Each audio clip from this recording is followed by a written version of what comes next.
क्या आप जानते हैं इतना शक्तिशाली और बाहुबली होने के बावजूद हनुमान जी एक साधारण तपस्वी मच्छिंद्रनाथ से युद्ध में क्यों हार गए थे? आप ये जानकर हैरान हो जाएंगे कि एक बार भगवान श्री राम और महाबली हनुमान के बीच घमासान युद्ध हुआ था। आज तक किसी को भी नहीं पता कि हनुमान जी को इतनी शक्तिशाली गदा कहां से मिली। आखिर क्या कारण है कि भूत प्रेत हनुमान जी के नाम से ही डरकर भाग जाते हैं? जब महाभारत युद्ध हुआ था तो हनुमान जी कौन सी सेना की तरफ से लड़े थे? और क्या हनुमान जी शादीशुदा हैं? अगर हैं तो लोग उन्हें ब्रह्मचारी क्यों कहते हैं? अगर आप भी महाबली हनुमान के जीवन से जुड़े ये 7 फैक्ट जानना चाहते हैं तो वीडियो को पूरा देखना। आइए शुरू करते हैं।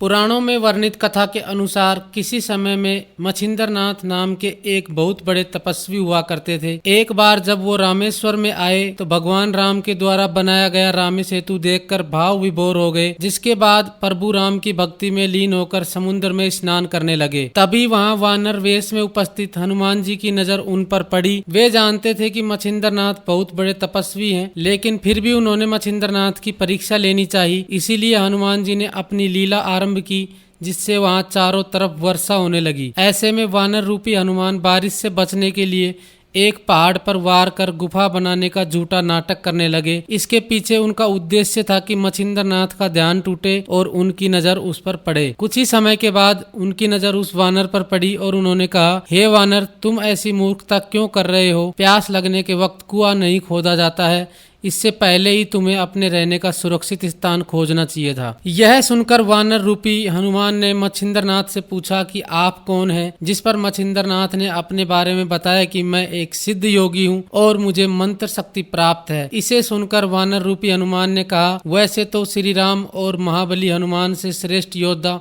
इस संसार में कोई नहीं है, लेकिन कुछ समय उनकी सेवा करने के कारण उन्होंने प्रसन्न होकर अपनी शक्ति का कुछ हिस्सा मुझे भी दे दिया है। यदि आपके पास इतनी शक्ति है और आप पहुंचे हुए सिद्ध योगी हैं तो मुझे युद्ध में हरा कर दिखाएं, तभी मैं आपके तपोबल और सार्थक को मानूंगा। इतना सुनकर मच्छिंद्रनाथ और हनुमान रूपी वानर में युद्ध की शुरुआत हो गई, जिसके बाद हनुमान जी की सारी शक्ति खत्म हो गई। हनुमान जी की दशा देखकर उनके पिता वायुदेव वहां पहुंचे और उन्होंने मच्छिंद्रनाथ से हनुमान को क्षमा करने का अनुरोध किया। कहते हैं कि इस युद्ध के अंत में हनुमान जी की हार हुई।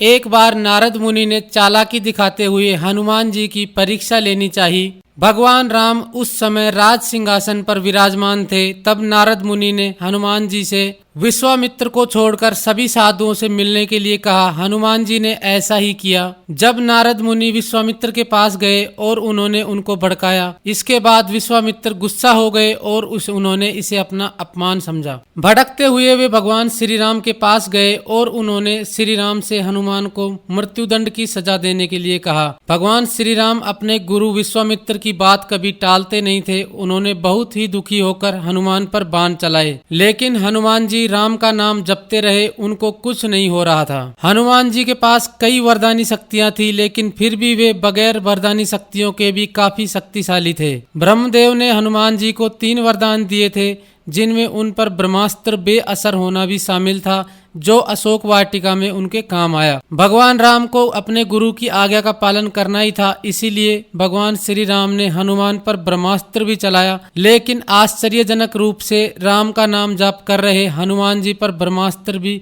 कुछ नहीं कर पाया। यह देखकर नारद मुनि को अपनी भूल का एहसास हुआ और वो वापस विश्वामित्र के पास गए और उनको जाकर पूरी सच्चाई बताई। इसके बाद विश्वामित्र के कहने पर ही भगवान श्री राम ने युद्ध को रोक दिया। इस प्रकार एक बार भगवान श्री राम और बाहुबली हनुमान जी के बीच में भी एक युद्ध हुआ था। पौराणिक कथाओं के अनुसार बचपन में हनुमान जी ने सूर्य को फल समझकर खाने का प्रयास किया था, तो समस्त संसार में अंधकार छा गया था। उस समय समस्त देवता बजरंगबली की शक्ति से अवगत हो चुके थे। अंत में सभी देव देवताओं ने दिव्य अस्त्र शस्त्र बजरंगबली को भेंट किए थे। हनुमान जी को गदा कुबेर देवता ने उसी समय दी थी। धन के राजा कुबेर ने हनुमान जी को गदा देते वक्त ये वरदान दिया था कि आप जब भी इस गदा को हाथ में लेकर युद्ध करेंगे तो कभी परास्त नहीं होंगे। हनुमान जी की गदा सोने से बनी विशाल और बेहद वजनी थी। हनुमान जी की गदा का नाम था कौमोदकी। हनुमान जी की गदा के एक वार से रावण के रथ को तहस नहस कर दिया था। साथ ही कई राक्षसों का संहार भी किया था।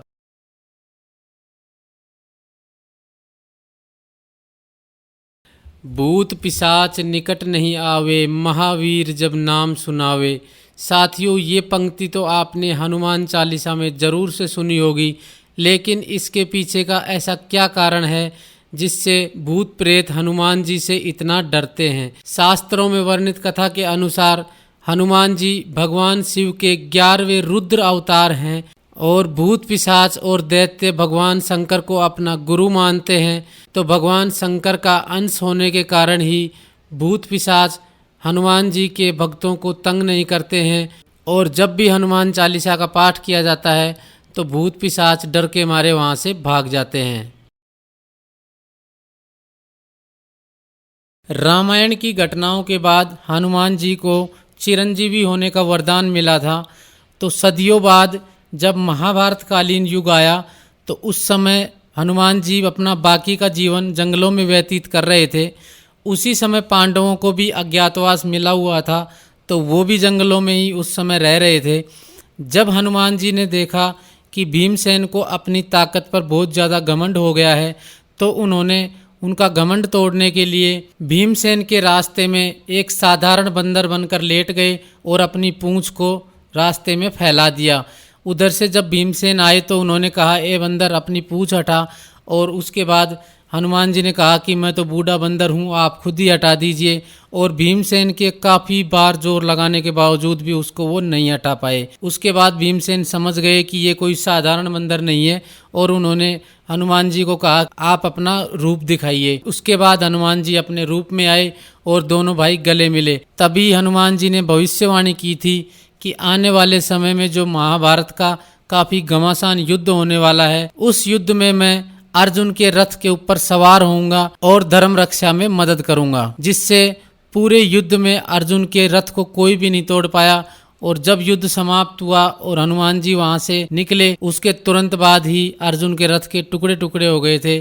तब भगवान श्री कृष्ण ने अर्जुन को समझाया था कि किस प्रकार हनुमान जी ने उनकी मदद की है। पराशर संहिता में ही हनुमान जी के विवाहित होने का प्रमाण मिलता है।